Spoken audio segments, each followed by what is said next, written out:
Welcome everyone to the first segment of Radio Hazbin Speaks on, and of course the first video is more likely of course The Last of Us Part 2.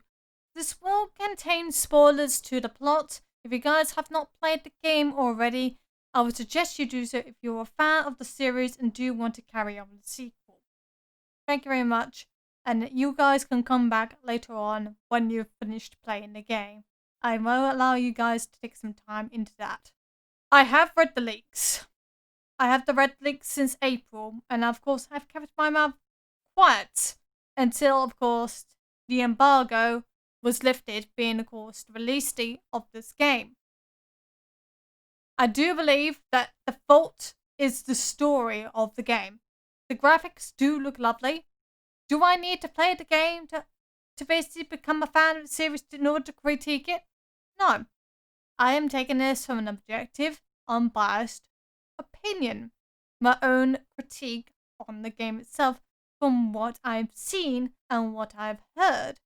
Not because of what's going on with the DMCA strikes, both on YouTube and Twitter, which I do believe is rather callous of Sony and Naughty Dog for doing so.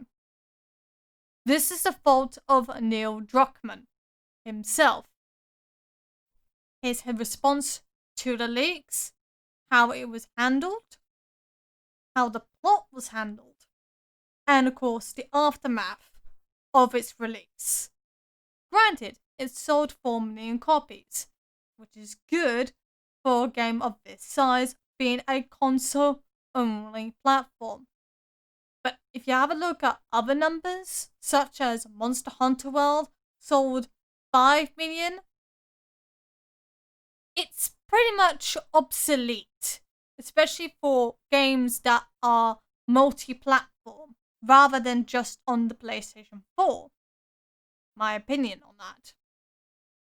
And also that the way it was handled from the critics, basically saying, giving it a 10 out of 10 and all that, and not able to play the other half of the game, being, of course, Abby's part, kind of falls flat. Does not give people an actual review. It gives them a snippet of what is there. Yes, Joel does die 2 hours into the game. You only get to play with him for 5 minutes, which is quite sad. His death was poorly executed. Yes, it's okay for characters to die, especially our main protagonist, but the way that it was done by both Mr. Druckmann and Mrs. Gross was poorly written. There is a petition currently going around for them to rewrite The Last of Us Part 2. I don't think they were going to acknowledge that. So instead, I'm going to take the mantle. I will happily rewrite a perfectly good revenge plot. And this time, Joel will not die 2 hours in. Instead, he'll be further down the line. Flashbacks will still occur, but you will be introduced to Abby and her flashbacks in a much more quicker pace, rather than the way that it was actually portrayed in the entire game.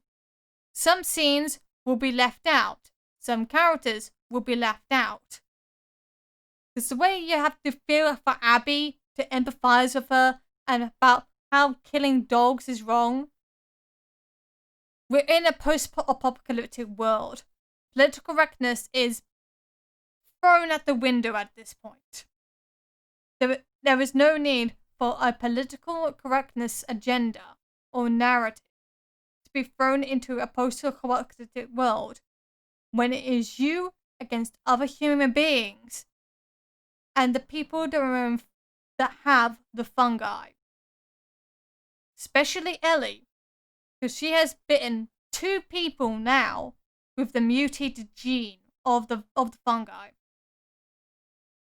So now, Abby's basically infected. But she doesn't know that. Now moving on to Troy Baker's and Laura Bailey's response to what has happened because of the fallout. Poor responses on both sides. and this does include Mr. Druckmann's, saying apparently that if you don't like my game, don't buy it because you're a bigot, a sexist, a transphobic, a homophobic. I am neither of those things. I am not sexist towards the other genders at all, in ever so slight degree. I have a friend who is transgender, and I have plenty of gay friends. I am not transphobic, and I am not homophobic. I am quite multicultural as part of the satanic rule of the earth.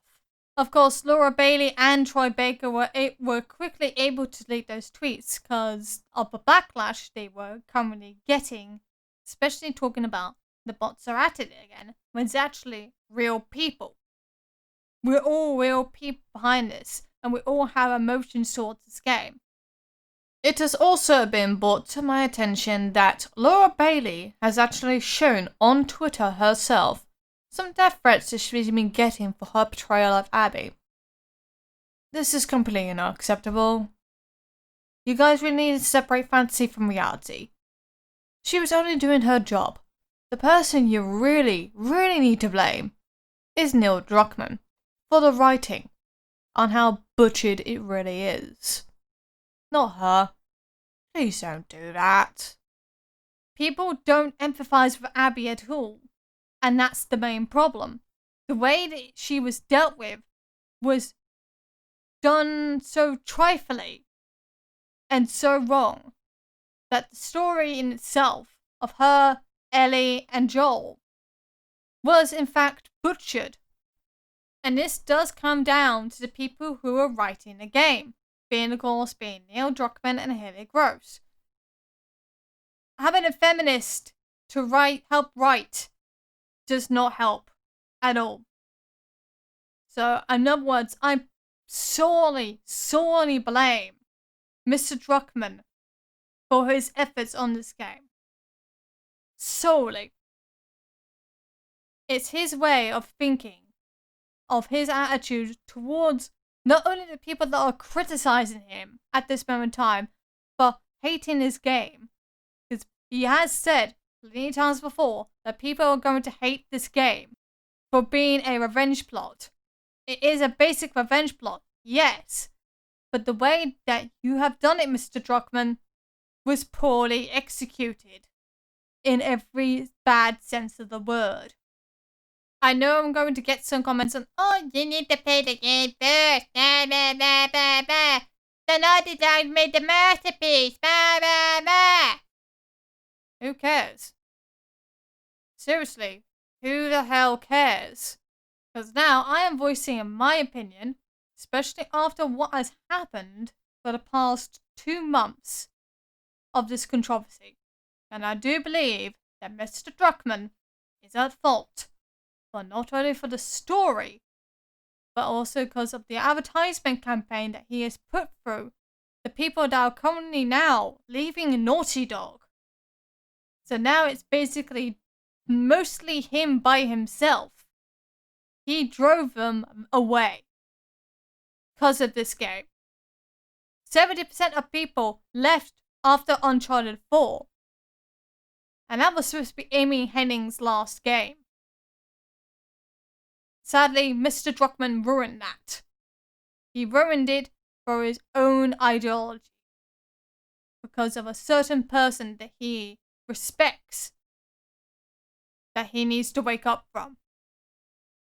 She has poisoned your mind, Mr. Druckmann. You should know that by now. And now look what's happened. Backlash. And that ain't good for you.